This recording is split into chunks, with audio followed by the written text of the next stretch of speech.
My boyfriend called me a visa mule and intimidated me. I barely escaped abroad. I still remember the day I arrived in the United States, 7 years and a lifetime ago now. I was 22 years old, towing my suitcase through an airport in a city I'd never visited before. The air was biting cold compared to Jakarta's familiar heat, and I was terribly jet-lagged. My grad school acceptance letter was safely tucked into a folder in my backpack. I was excited, but also terrified. I was leaving everything I knew to pursue a computer science master's degree in a foreign country. Sometimes, I joked that I survived those first few months on pure adrenaline and cheap campus coffee. I was from a conservative and religious family in Indonesia. I'd already broken unspoken rules by choosing to travel so far away, by focusing on building a career in tech, and by quietly resolving to stay in the United States if I could. Even then, I felt I had found a place where my passion, curiosity, and sense of self might finally be celebrated. But still, I was lonely. I didn't have any close friends yet, no relatives. My plan was to power through the exhaustion and fear, keep my head down, and get the best education I could. Yet life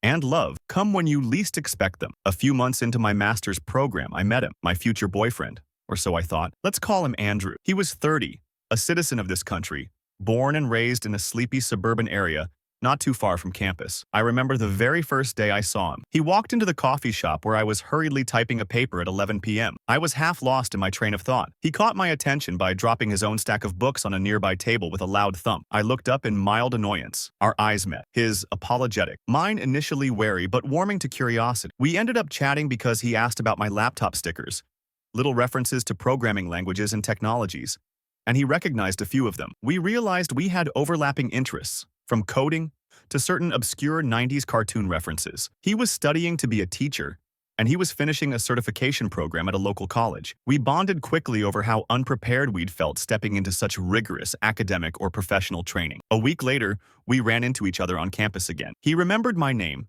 the correct pronunciation, and even some random detail I'd let slip about how I missed certain Indonesian dishes that I couldn't easily find nearby. We chatted for half an hour about absolutely everything and nothing. The next week, we met up for drinks, which turned into dinner. Things evolved naturally. No big thunderclap, no immediate lightning bolt moment that I'd read about in romance novels, but a warm, steady sense of connection that grew day by day. At the time, I had no illusions that we'd end up dating for 7 years. I was mostly just relieved to have a genuine friend in a new place. Someone with a big heart who took the time to see me for me. We went hiking on weekends. I introduced him to the spicier side of Indonesian cuisine whenever I cooked at my tiny off-campus apartment. He introduced me to his family a mere 3 months into our relationship. I was petrified, but his mom greeted me with open arms, and his dad was friendly, telling me stories about how he'd visited Thailand once. Close, but not exactly Indonesia. They didn't treat me like a foreigner at all. They treated me like any American girlfriend he might have brought home. That's something I valued so deeply in Andrew and his family. They made me feel as if I had a place in their lives, as if they wanted me there. In return, I found myself sharing more about my childhood in Indonesia. My grandparents had raised me for the first few years, so I told them how I used to watch my grandma make elaborate dishes for big family gatherings, how I'd always be scolded for messing up the kitchen floor with flour or sticky rice. Andrew used to tease me, "I want you to make your grandma's special rendang sometime. I'll try not to die from the spiciness." I laughed because rendang is deeply spiced, but not necessarily always scorching. Over the years, I did eventually cook it for him, and he devoured every bite, sweat pouring down his brow. Those memories feel so tender now.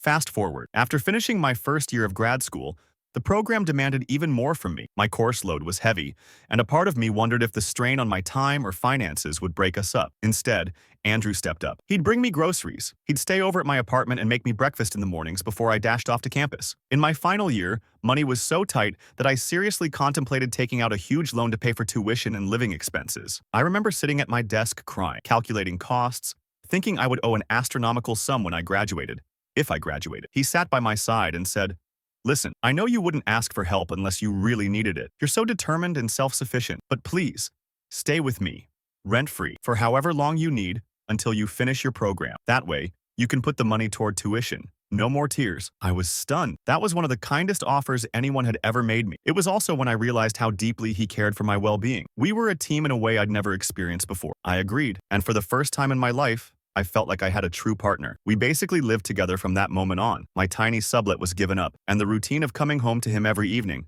cooking together, or ordering pizza when we were too tired to cook, became the bedrock of our relationship. When I graduated, it was a triumph for both of us. It felt like we had crossed the finish line together. I vividly recall walking on stage in my cap and gown, scanning the audience and seeing him stand up to cheer, whistling at the top of his lungs. I was overjoyed. And after the ceremony, we had one of those serious relationship talks that make you either break up or bond more tightly than before. "Where do we go from here?" he asked. I told him I absolutely wanted to stay in the US if possible, and eventually I wanted to get married and have children. I needed to know if he wanted the same, because otherwise I was at a crossroads. And he said, "Yes, I want that too, with you." That night, we made love as if we were forging a brand new future, something wholly ours. We didn't talk too much about the visa aspect back then. I was still on my OPT, optional practical training visa, which allowed me to work for up to a year, and eventually longer, thanks to the STEM extension. The H-1B situation wasn't pressing yet. Besides, we were both in that stage of our 20s where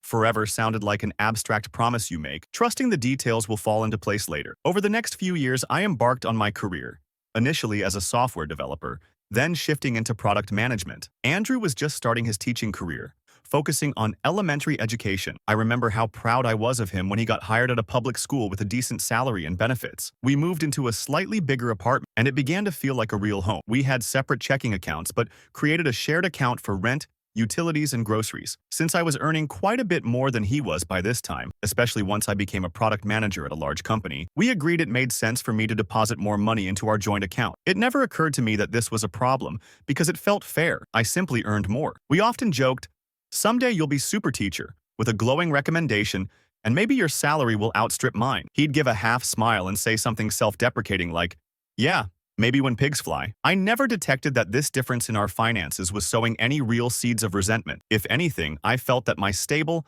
higher salary gave us the chance to live more comfortably, and we were comfortable. So comfortable, in fact, that 7 years flew by. We'd talk about marriage in that dreamy, half-certain way, like, "When we get married, maybe we'll do it at the little orchard outside of town."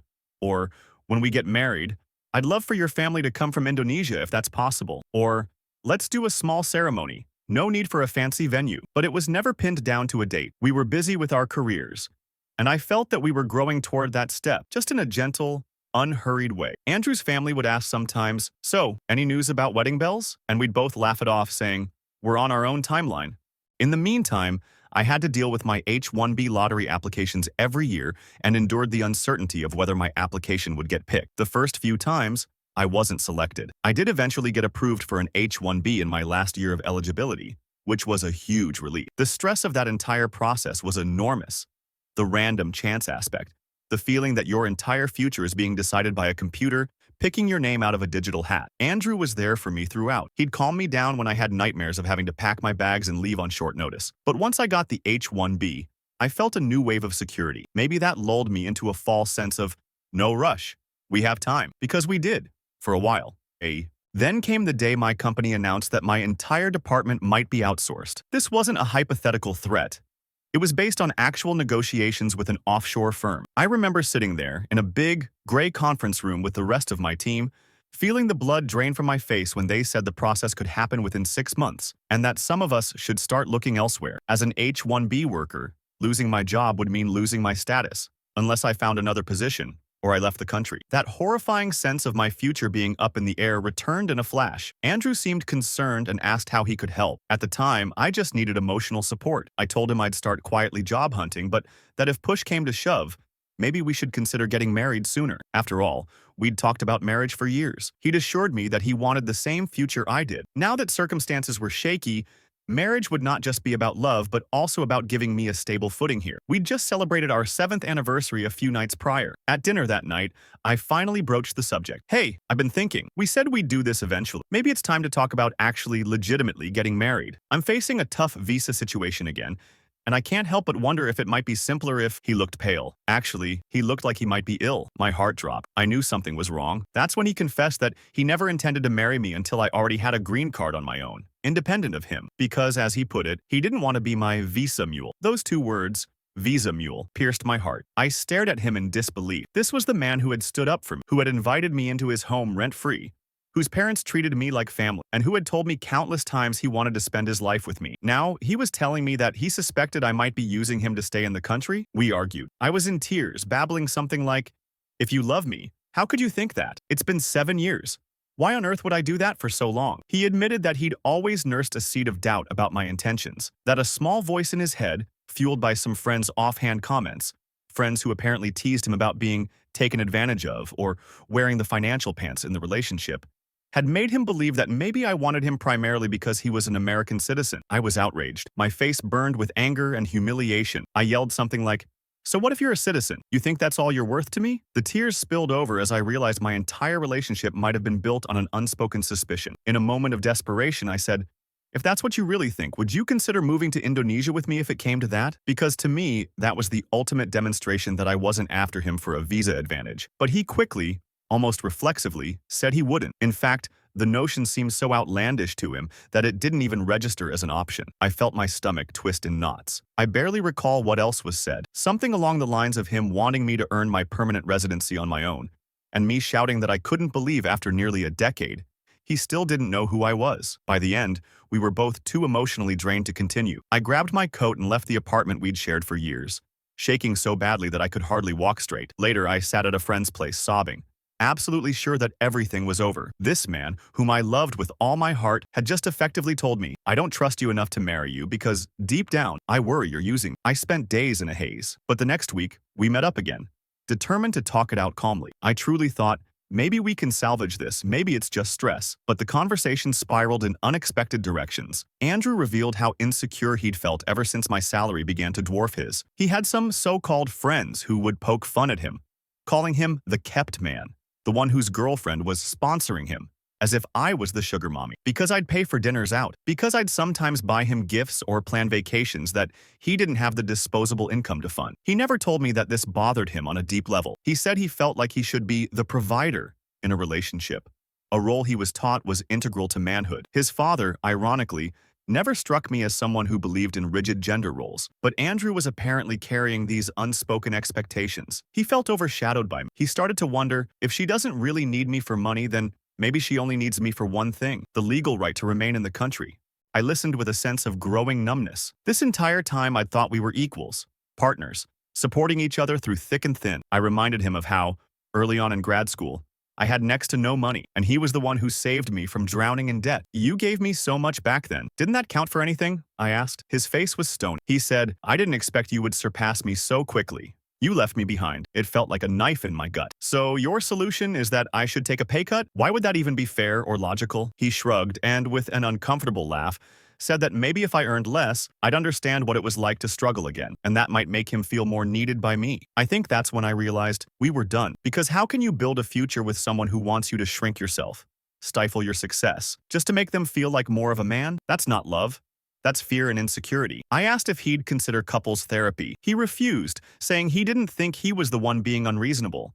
He claimed that men should be the providers, that it was natural, and I was challenging that by out-earning him. He also doubled down on the idea of not marrying me unless I already had a green card. I gathered up some belongings, told him I'd be staying at a friend's for a while, and we parted ways. By the time I reached the front door, tears were streaming down my face again. I barely heard him call my name. I just left, thinking that the love of my life had turned into a stranger I could no longer trust. His family was in absolute shock. They'd been expecting a proposal any day now. His mother called me in tears, telling me how sorry she was, how she never suspected Andrew felt that way. She urged me to give him time, that maybe he'd come around. But I was so hurt.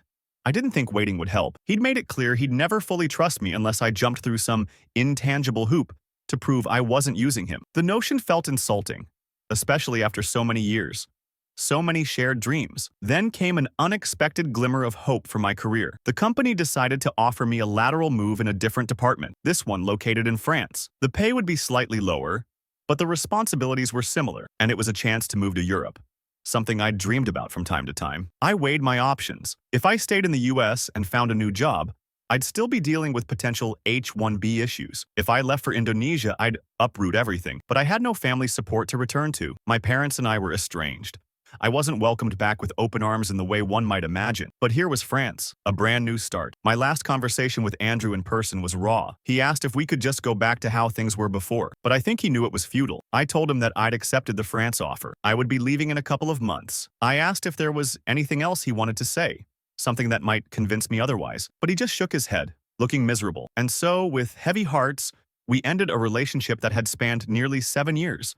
The better part of my adult life. It felt surreal that everything was collapsing. I remember walking away from him, baggage in hand, tears slipping silently down my cheeks. For a moment, I felt guilt because I was the one physically leaving the US. But the deeper truth was that he'd given me no choice by withholding the trust and respect that I needed. I moved to France, launching myself into yet another uncertain future, ironically reminiscent of the day I first stepped foot on American soil. Once again, I was navigating a new city, a new language, a new culture, standing in front of a tiny Parisian apartment with my suitcases. I was older now, more guarded, definitely carrying scars from heartbreak, but I clung to my sense of adventure. I'd always wanted to live in Europe. Why not embrace this chance? The first few months in France were both exhilarating and terrifying. My French was passable from the lessons I took as a child. My parents had me study it briefly, but nowhere near conversational. Nevertheless, my new colleagues were patient, and the city was enchanting in that storybook way. I was lonely, yes, but also intrigued by the newness of it all. Some nights, I'd text my old friends in the States,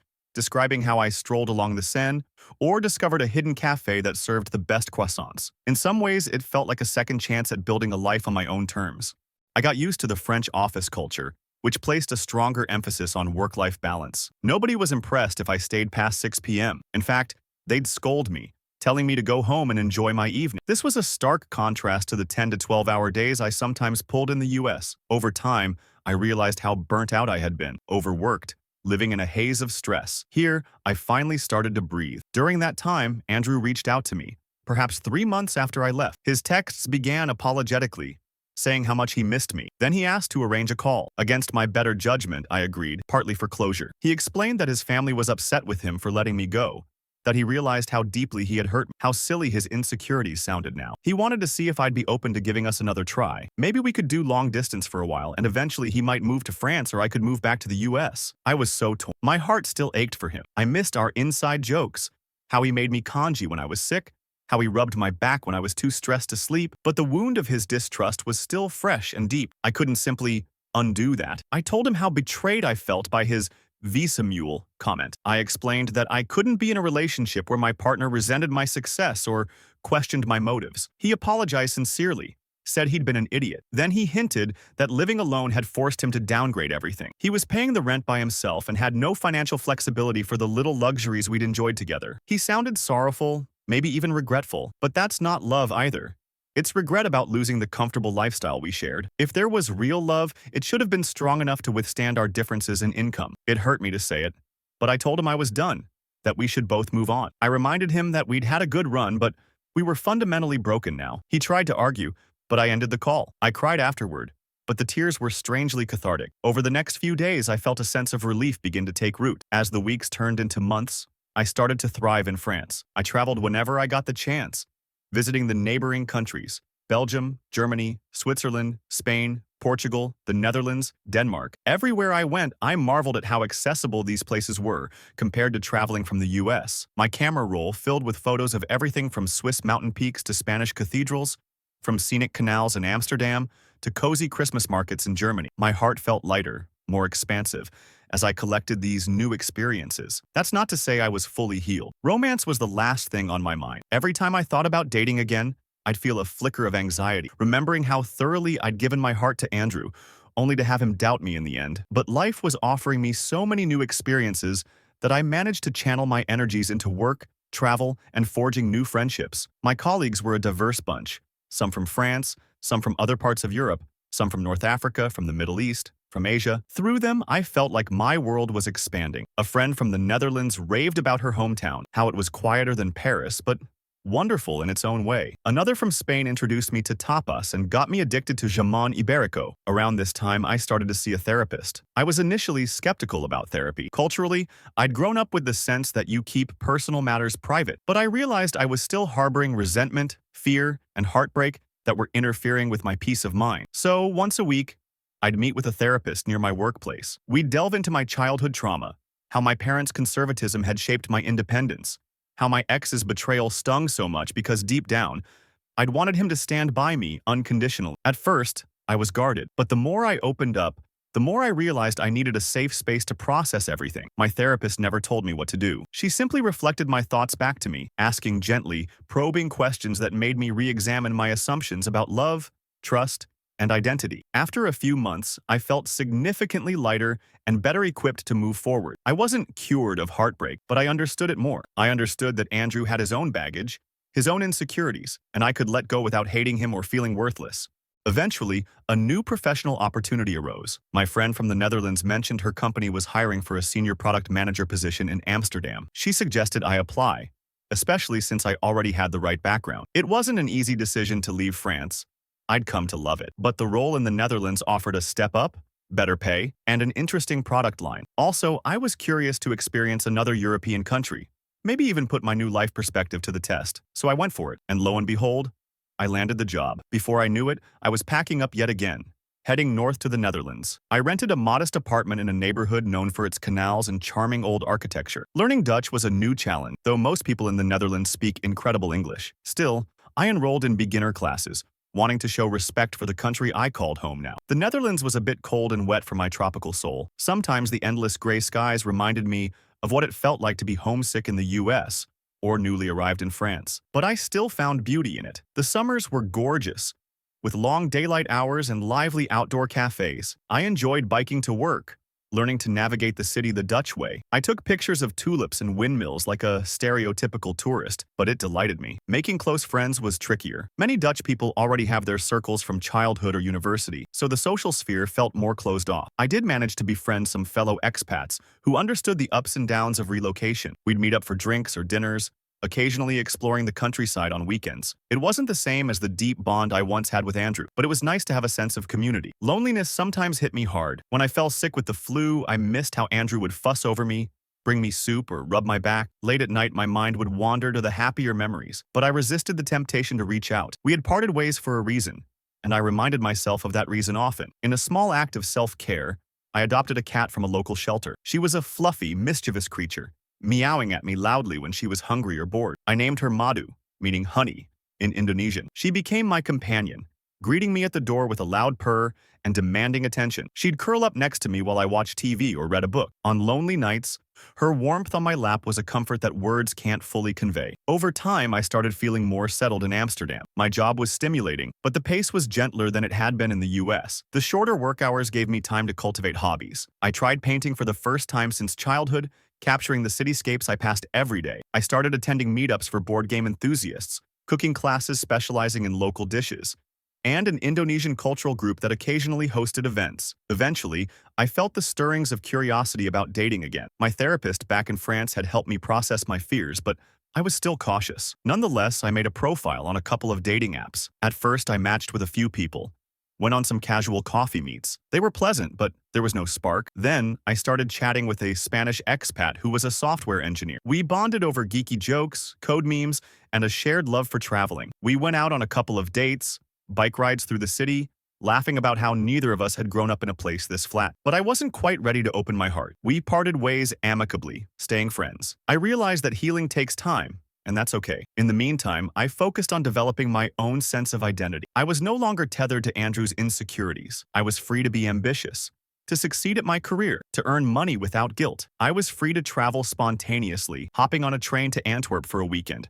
or flying to Italy to see the art in Florence. Each little trip was a victory over my past heartbreak, a reminder of how life continues to expand in new directions if you let it. Of course, Andrew was never entirely erased from my thoughts. Sometimes I'd see something funny, like a reference to that old cartoon we both loved, and I'd think, Andrew would laugh so hard at this. Then I'd feel a little pang of sorrow. I had spent so many years entwined with him. It was impossible to pretend he'd never mattered. But that's the nature of heartbreak, I suppose. You learn to coexist with the memories, letting them be part of your past without dictating your future. 1 year turned into 2, and I found myself more at peace than ever. I renewed my residence permit in the Netherlands, considering whether I'd stay for the foreseeable future. My job was going well, though I occasionally daydreamed about what might come next. I realized that life was wide open. I might stay in Europe, or perhaps I'd chase another opportunity somewhere else. Maybe Asia. Maybe I'd even return to the US one day if the circumstances were right. But I wouldn't rely on someone else's sense of permission or acceptance for my worth.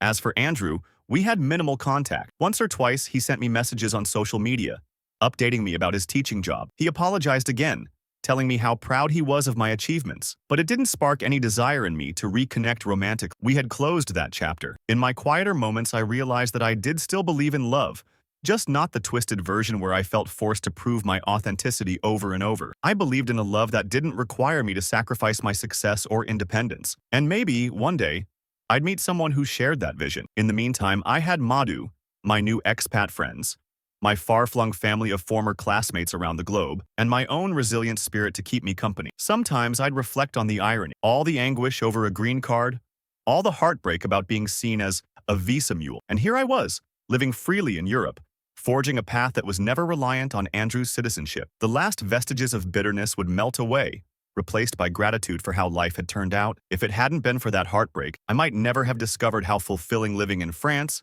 and later the Netherlands, could be. More recently, I've felt more courageous about the possibility of real love. I'm not entirely sure how or when it will arrive, but I sense it might come in an unexpected form, just like Andrew did years ago in that coffee shop. I imagine a future where I'm settled, not necessarily in a single place, but settled in my sense of self, knowing that whether or not I earn more than my partner, or whether we share the same citizenship, we can love each other without suspicion, because that's real partnership. Supporting each other's dreams, trusting each other's intentions, reveling in each other's achievements. I don't hate Andrew, and I no longer cry over him. I truly wish him well. The kindness he showed me in the early years was genuine, but we grew in different directions. I grew out of needing him. He grew into resenting me. No amount of therapy or compromise would have fixed that fundamental rift, as we both discovered. Now, I'm writing this from my apartment in Amsterdam, rain pattering against the windows, Madhu curled up in a fuzzy ball at my feet. I'm thinking about the winding path that led me from that bright-eyed Indonesian girl stepping off the plane in the US, to the heartbroken immigrant who was blindsided by her boyfriend's distrust, to the budding global citizen who found a niche in France and now in the Netherlands. Even though the heartbreak was excruciating, I can't regret it. It taught me about resilience, about self-worth, and about the intricacies of love. If there's a lesson in all of this, it's that relationships rooted in suspicion are bound to crumble, no matter how much time and history are shared. Love should feel safe, empowering, and supportive. And if circumstances push you away from one home, sometimes you'll find a better home somewhere else. I do miss certain aspects of the US, some close friends, the hustle and energy, but I'm thriving here, savoring each day of a new culture, speaking bits of Dutch here and there, forging new bonds. As for the future, who knows? Maybe I'll move again, or maybe I'll put down permanent roots in the Netherlands. The point is, I know now that I can craft a life I love, regardless of my zip code or my relationship status. And that's the real conclusion to this story. I'm free, I'm learning, and I'm open to the possibilities that tomorrow may bring. The heartbreak is part of my past, but it no longer defines me. Instead, I choose to define myself by the strength, curiosity, and warmth I've discovered within me, even in the cold, wet days of a Dutch winter. And to me, that is a joyful ending indeed.